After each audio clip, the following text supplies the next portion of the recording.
Muchas gracias, Sergio. Solo para que no se me olvide, voy a partir como si estuviera sentado donde ustedes para comentar algunas cosas que se han dicho, no necesariamente por Pablo, sino que antes. Primero, hay muchas explicaciones en Chile por qué tuvimos el golpe de Estado. Pero una de las que yo creo que es más seria es la desarrolló un historiador, Claudio Vélez, que señala que Chile entró en una etapa en la cual él lo llamó de los proyectos, ¿cómo llamaban? Planificaciones globales. Planificaciones globales. Mario Góngora, planificaciones globales. El primero habría sido Frei Montalva, el año 64, que cuando es candidato sale elegido por la democracia, con la democracia cristiana sin ninguna coalición, porque no tenían ganas de hacer acuerdos, porque había un proyecto propio y ese era el proyecto que se le proponía al país.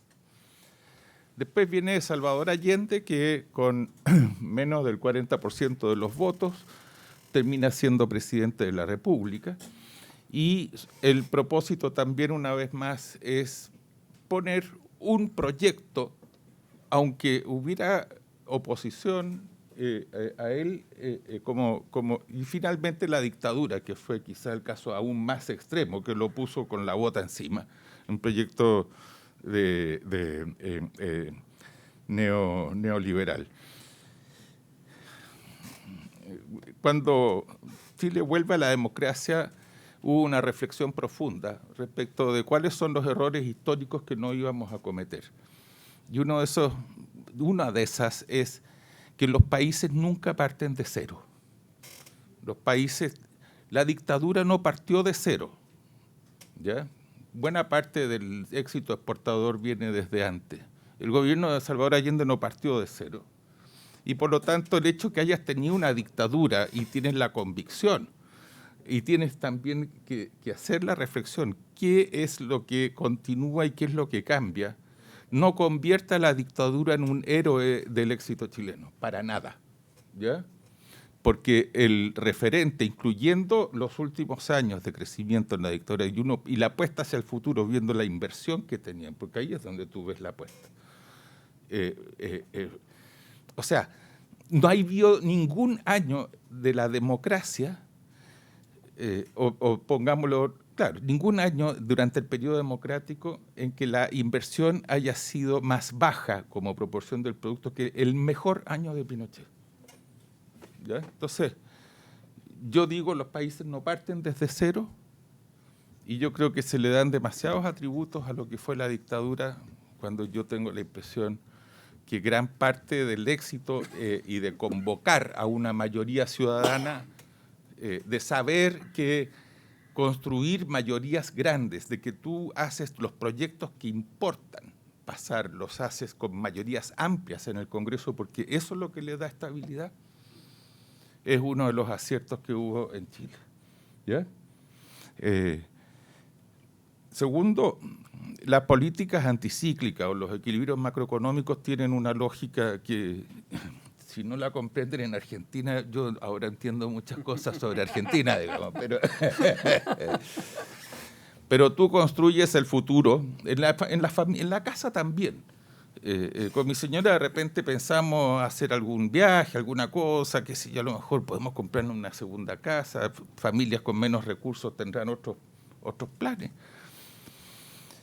Y eso lo podemos soñar, el derecho a soñar lo tenemos porque manejamos ordenadamente nuestras finanzas y nuestras vidas. ¿Ya? Y si algo pasara, nos diera una enfermedad catastrófica o alguno se muriera, entonces borra todo lo de largo plazo y todo consiste en recuperar el control del corto plazo. Y en los países es igual. Una crisis, los países pueden soñar y construir y pensar su futuro mientras tienen el corto plazo bajo control. Pero entran en una crisis, como la de comienzo de los años 2000 en Argentina, Y si están discutiendo alguna reforma educacional, alguna cosa que realmente importa, pasa absolutamente al segundo plano. Lo que importa es recuperar el control del corto plazo. Y por lo tanto, el hecho de que si uno aspira a tener un largo plazo, que lo pueda tener, lo pueda construir de manera continua, uno necesita preocuparse de que en el corto plazo tú no tengas crisis económicas, no tengas crisis políticas, no tengas crisis sociales. Eso porque cualquiera de esas es capaz de destruir los sueños, de borrar la agenda de largo plazo y que la agenda del corto plazo pase a ser la única que importa. Perdón, esas eran dos aclaraciones previas.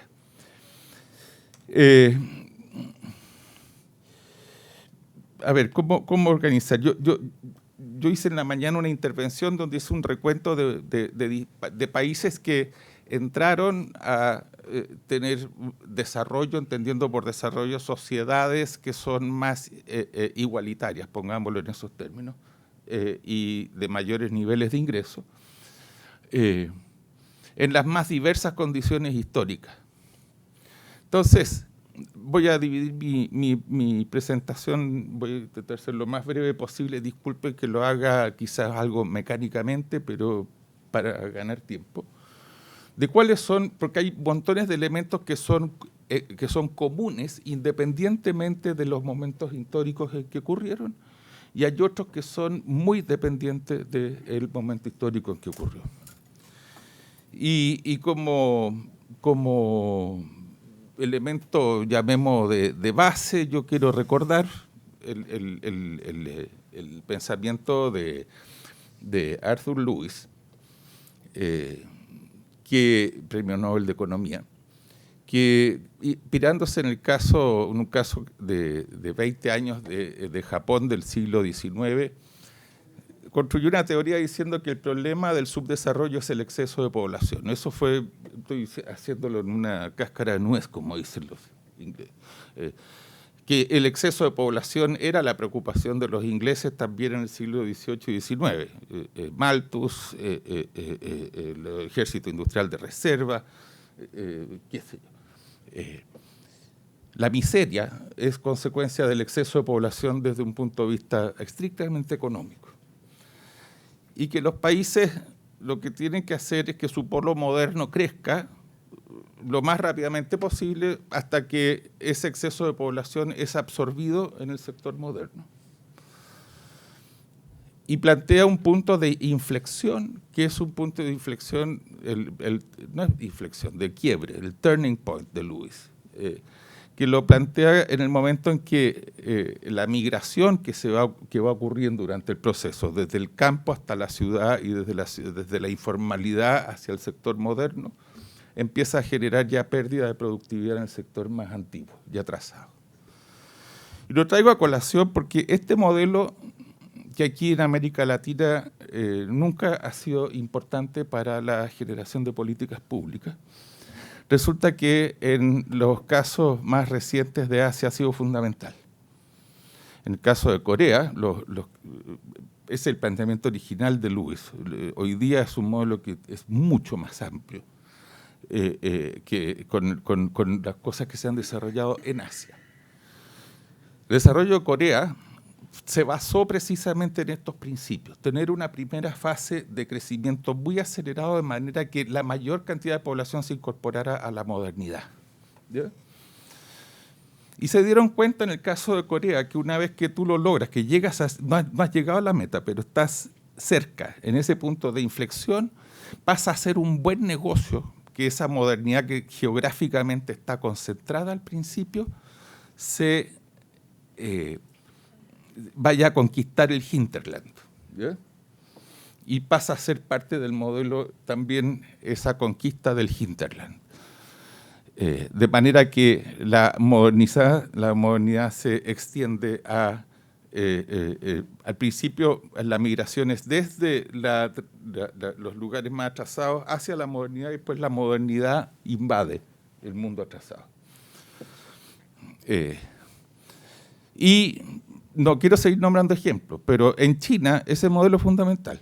O sea, en el plan quinquenal que terminó el año 2016, la pregunta fundamental que se hacía era, ¿estamos o no estamos en el punto en el turning point de Lewis? Y escrito así en inglés, ¿ya? Es decir, ¿estamos o no estamos en aquel punto del proceso de crecimiento en el cual, en vez de concentrarnos en el centro-sur de China, es el momento que la modernidad del centro-sur invada al hinterland de China? Esa era la pregunta estratégica, si era ese el momento. Y eso es un potencial de crecimiento gigantesco. O sea, yo no creo que Chile... Lo que pasa es que también es muy intensivo en importaciones. Entonces, los países que lo lograron necesitan tener éxito exportador también para no caer en crisis de balanza de pago. Pero el potencial para... Incluso más, hay muchos países de la órbita china que están haciendo inversiones para poder enfrentar eso. Nueva Zelanda, por ejemplo, tiene una cantidad de innovaciones a partir de la madera para reemplazar los ladrillos en la construcción, para construir estructuras livianas hasta edificios de 4 pisos, porque la modernización del hinterland es muy intensiva en infraestructura y construcción. Entonces, esa es una cosa que China no tiene suficiente cemento, no tiene suficiente arcilla, no tiene suficiente acero. Va a generar una demanda mundial de magnitud china para los países que se preparen para abastecerlo a eso. Y significa incorporar una mayor población a mayores niveles de consumo, y entonces los productores de carne, los productores de consumos más sofisticados se están preparando también para poder vender eso. Lo está pasando mal China sí, pero también es otro hecho de la causa que cuando tú ya estás en esa etapa, tu crecimiento se desacelera. No tanto como se ha desacelerado en China, pero China también está sufriendo hoy día los efectos de la... Entonces, esa forma de pensar que nos ofrece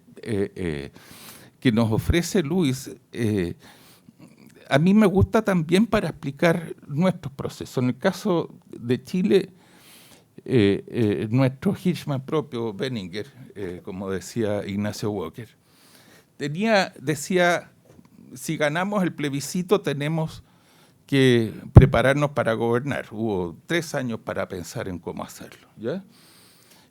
Y él partió diciendo, mira, los pilares tienen que ser la economía y la pobreza. Y eso significa que tú hicieras lo que hicieras en lo social, preocuparte toda la parte ética que tiene también detrás todo eso, pero cuidado con la economía. Y yo creo que dio en el clavo, porque midiéndolo como lo medimos en Chile,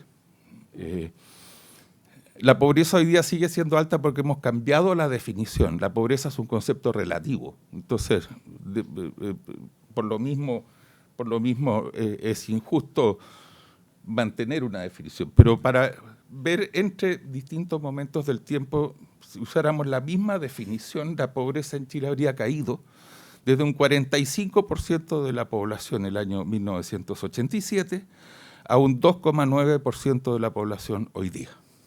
¿Ya? Quizás una de las reducciones más rápidas de la pobreza de la historia moderna. Entre paréntesis, nuestra cifra oficial de pobreza es cercana al 15%, porque tenemos definiciones que son más exigentes y es muy importante para efectos del... sí, pero digo 15 para decir una cifra redonda, pero es muy importante para efectos de la asignación de recursos públicos y de políticas públicas. Entonces, pero 2,9 usando la definición antigua. Ahora, ese es el momento cuando la población se torna escasa. Es un momento que es muy importante, porque cuando se torna escasa, todo el crecimiento favorece a los ingresos del factor trabajo. Es el momento en que si hay crecimiento y no hay personas para ocupar esas plazas, entonces las mujeres se incorporan a la fuerza de trabajo en los países que tienen atrasada esa cifra. En Chile estamos atrasados en promedio. Sin embargo, en la cohorte más joven de mujeres, la cohorte entre 30 y 34, porque antes está contaminado con las mujeres que están en la universidad, que no están trabajando, pero entre 30 y 34 nosotros ya tenemos la tasa de participación femenina en la fuerza de trabajo equivalente al promedio de la OCDE desde hace 10 años.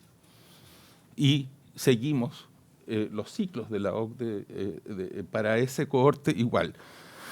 Y la evidencia muestra que las mujeres que no entraron en su juventud a la fuerza de trabajo es más difícil que lo hagan en la madurez. Y que las mujeres que entran a la fuerza de trabajo jóvenes, en la mayoría de los casos, no se retiran hasta su jubilación.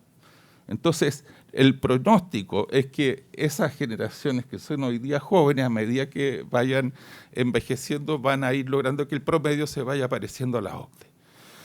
Tú tienes escasez de mano de obra y de población, y entonces empiezas a tener inmigración. Bueno, hoy día el 6,2% de la población en Chile es inmigrante, cosa que habría sido impensable hace 10 años atrás.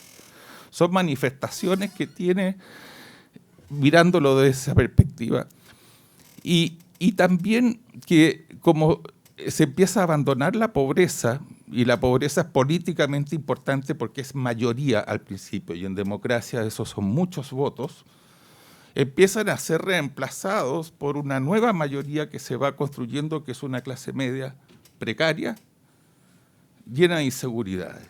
¿Ya?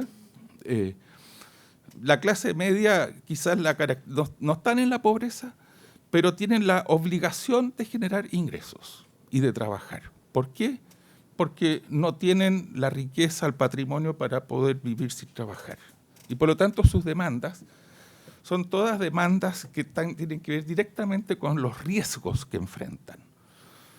El riesgo del desempleo, porque es muy grave. Una persona que necesita trabajar para no estar en la pobreza, el desempleo es muy grave. Asegurarme que yo alguna vez voy a dejar de trabajar, yo quiero saber si voy a tener una vejez en la miseria o no.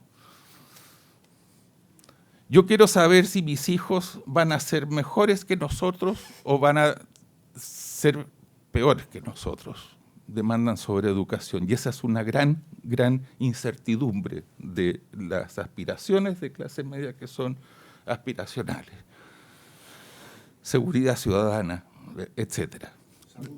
Salud, obvio. Entonces, y en Chile la clase política no hizo el switch, no supo interpretar los ciclos internacionales, pero no supo interpretar su propio ciclo interno. Y hoy día la política está muy degradada porque no existe un paradigma, para usar el concepto, un nuevo paradigma, uno más en nuestras vidas. Bernardo, no sé dónde está. Un nuevo paradigma, ¿no es cierto?, para enfrentar un país que empieza a ser de clase media, y la clase política en Chile no tiene respuesta para eso. Y esto está generando una degradación de la política, una degradación de las instituciones y una degradación de la capacidad de construir mayorías, que es el secreto de la democracia, cómo se construyen las mayorías. Bueno, pero sí fue lo que ocurrió en los otros países que mencioné, y en todos los que hoy son desarrollados, pero mencioné Estados Unidos, Inglaterra, y mencioné Francia, los países nórdicos, mencioné Japón, China, Italia, Corea. Para todos ellos formaba parte de su estrategia, no económica, porque detrás es un problema social y político, que es incorporar a la sociedad completa a la modernidad. Un ingrediente fundamental es el crecimiento no como fin en sí mismo, sino que como una condición necesaria para, primero, combatir la pobreza, y segundo, para darle solución a los problemas de esta nueva clase media que va emergiendo, porque las demandas de ellos son súper caras, y para llegar a tener el sistema de seguridad social de Suecia, que a mí me encanta porque es el único país que está contento en las encuestas con su sistema de seguridad social. Yo creo que eso sí que es logro. ¿Cuál ¿Ya? dijiste? Suecia. hay que ser ricos como Suecia. Y si yo quiero tener el sistema educacional de Finlandia, que es maravilloso, hay que ser ricos como Finlandia. Y si yo quiero tener el sistema de salud de Inglaterra, yo necesito ser rico como Inglaterra. O sea, si uno quiere darse gustos de ricos, hay que ser rico, ¿ya? Porque si no entra en crisis económica. Hay que ser ricos. Y entonces el proceso es largo. Y si se crece poco, el proceso es más largo que si se crece harto. O sea, o dicho de otra manera, si yo crezco a tasas del 7%, una tasa emblemática, 7 porque significa que me duplico cada 10 años, ¿ya? Significa que yo voy a tener la certeza de que voy a ver a mis hijos mejores que yo. Si la tasa de crecimiento es un 2%, yo tengo la certeza que no voy a ver a mis nietos mejor que yo. ¿Ya? Entonces, en todo el pensamiento de izquierda no latinoamericano, el desarrollo de las fuerzas productivas es esencial en la construcción intelectual. Desde el capital, ¿quién nos hablaba del capital en la mañana? El presidente. Desde el capital y a la socialdemocracia europea, que se dio cuenta tempranísimo que el bienestar social no se puede hacer si no hay crecimiento. O sea, piensen ustedes que ese salto al desarrollo de Suecia fue durante 40 años consecutivos de gobiernos del Partido Socialista. ¿Ya? Esa izquierda no existe en América Latina. En la izquierda de América Latina, porque es como resolver, para usar el lenguaje de izquierda, las contradicciones entre el desarrollo de las fuerzas productivas y la incorporación de la eliminación de las desigualdades en la sociedad. Y entonces, si uno se queda solo con una de esas dos cosas, está dando vuelta en círculos, no avanza. Ese es un elemento común a los que lo han hecho antes que nosotros. Leer bien los tiempos, las épocas, pero también hacer las cosas. Si vamos a tener escasez de mano de obra, entonces la educación es muy importante, porque ese es el momento en que la educación tiene que jugar un rol para que la productividad... Estoy haciendo argumentos de economista, pero son argumentos también políticos de fondo respecto de cuándo es el momento de hacer los distintos esfuerzos. ¿Y cuáles son las particularidades del momento histórico actual?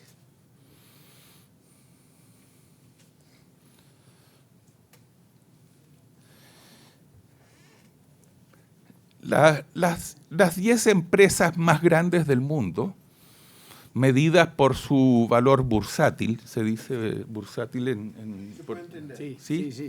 medidas por su valor bursátil, de las 10 más grandes,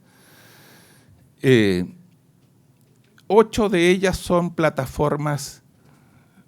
Uy, 3 minutos. 5. Bueno, ustedes se lo pierden. De las 10 mayores, 8 son plataformas digitales. ¿Ya? De esas 8, 2 son chinas, 6 son de Estados Unidos. No hay ninguna empresa europea, ninguna empresa japonesa allí. No, salvo por el banco Morgan Chase, que es una alianza entre dos bancos o más antiguos. Antes no hay ninguno que hubiera existido hace más de 20 años, hace 20 años atrás, ninguna de esas empresas. Es un movimiento revolucionario. La librería más grande del mundo hoy día es Amazon, la corredora de propiedades más grande del mundo hoy día es Airbnb, y así podríamos seguir. Su negocio consiste no solamente en vender libros, sino que, porque Amazon, no sé si ustedes saben, nunca ha repartido un dividendo, jamás. ¿Por qué es tan rico Jeff Bezos? Porque también usa esa información. que tienen bases muy grandes para efectos de estrategias comerciales, para efectos para la política importa mucho también, ¿no es cierto? Electorales. Electorales, por supuesto. La parte más visible es que usan esa información para la fidelización de sus clientes. Entonces Netflix nos recomienda películas porque ya sabe nuestros gustos. Hay mucho poder allí. Y esas plataformas digitales tienen como contrapartida una sociedad que tiene mucho más capacidad de voz y de presencia y de poder decir y hacer cosas que antes no podía, incluyendo mentir y creer en mentiras. Y por otra parte, los poderes que conocíamos en el siglo XX, hoy día están todas a la defensiva. Los empresarios, la clase política, la Iglesia Católica, la FIFA. Y hay un momento en la historia de la humanidad hacia atrás que se vivió algo igual. Pero se me acabó el tiempo, no les puedo decir cuál es. No, por favor. Te pido de rodillas. Ya, muy bien. En las preguntas lo decía. Oye, ¿puedo, no? Sí, señor. Ya, gracias. Igual, estos son como las maratones de las teleseries que siempre te dejan en un punto que tienes que ver el capítulo siguiente. El momento anterior fue cuando se inventó la imprenta.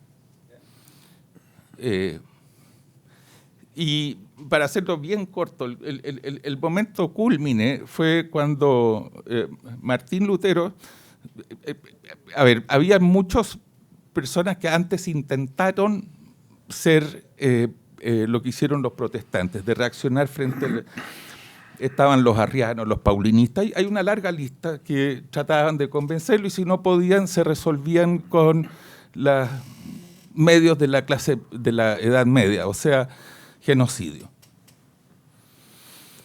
¿Por qué Martín Lutero tuvo el éxito que no tuvieron sus antecesores? Porque esto fue unos 40 años después que se inventó la imprenta, porque las 96 verdades de Martín Lutero se tradujeron a varios idiomas y fueron repartidas a lo largo de toda Europa y en 2 meses ya circulaban por toda Europa. Algo que no había ocurrido jamás, nunca en la historia de la humanidad. Esa velocidad con que se podía transmitir algo. En promedio en Europa el porcentaje de alfabetos era de 5%, entendiendo por alfabeto aquellos que podían firmar con su nombre. Esa era la manera de medirlo. En Italia era 25%, era un poquito mayor. Era la Italia estamos hablando, comienzo del siglo XVI, siglo XV, XVI, por ahí, ¿no es cierto?, la época del Renacimiento de Florencia, de Venecia, de Nápoles. Y no fue fácil el proceso porque hubo enormes matanzas entre protestantes y católicos, muchas diferencias, pero hacia fines del siglo XIX, la Europa protestante ya estaba prácticamente alfabetizada. Francia partió un poco más tarde porque partió después de la Revolución Francesa. España a fines del siglo XIX tenía el mismo 5% que tenía antes, Italia tenía el mismo 25% que tenía antes, nada más que antes era el número 1 y ahora era de los últimos. Estados Unidos, como heredero de esta tradición, tenía 80%, cifra muy alta. Argentina parece también bien ubicado. Y hoy día lo que tenemos, somos herederos de ese tipo de cultura, que es una cultura que está basada, fíjense bien y hagamos los paralelos con Arthur Lewis, en la incorporación de la sociedad a los procesos de opinión, de formación de ideas,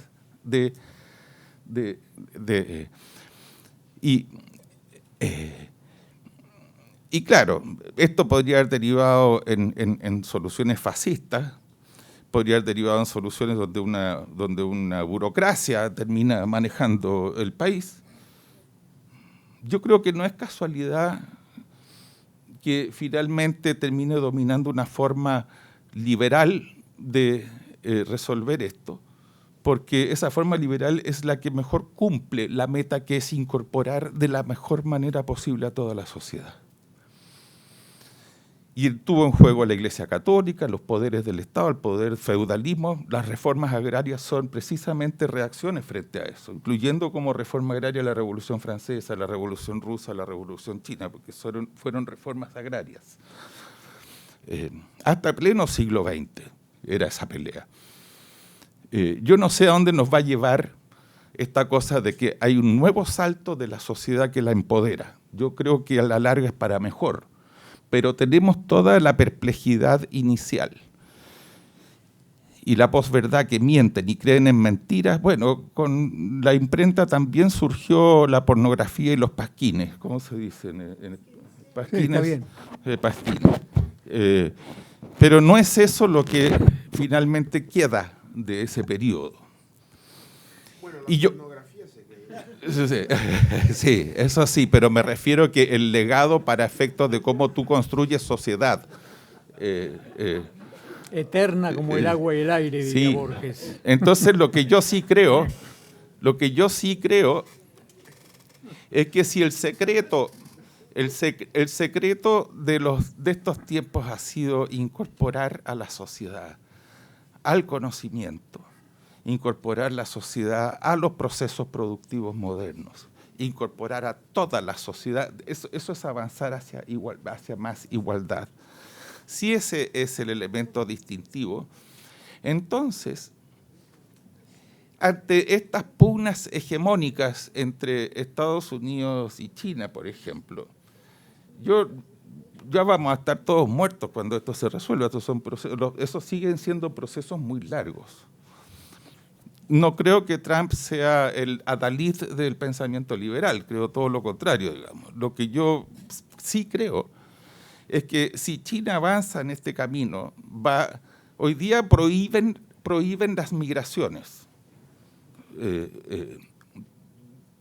de una manera que atenta contra los derechos humanos en China. La Hukou se llama. Es la principal demanda respecto de derechos humanos que tiene China. Migraciones internas. Migraciones internas, claro.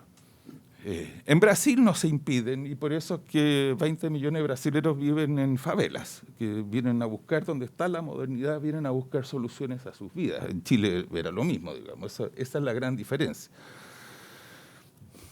¿Cómo se incorpora esa sociedad que llegue hasta aquel punto en que empieza, que la gran mayoría ya es clase media y la pobreza es la inmensa minoría, que siempre hay que preocuparse de ella?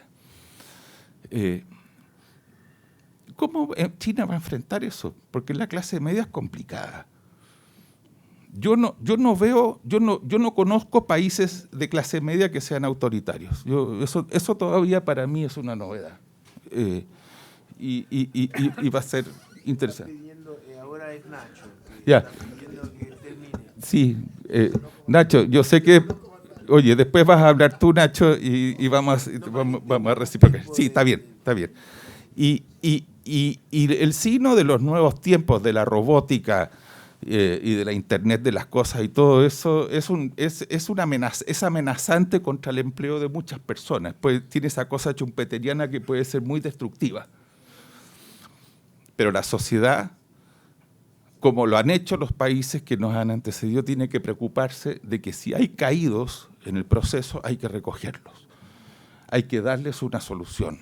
La visión neoliberal de que mala suerte, los beneficios son mayores que los costos, pero si hay perdedores, problemas de ellos.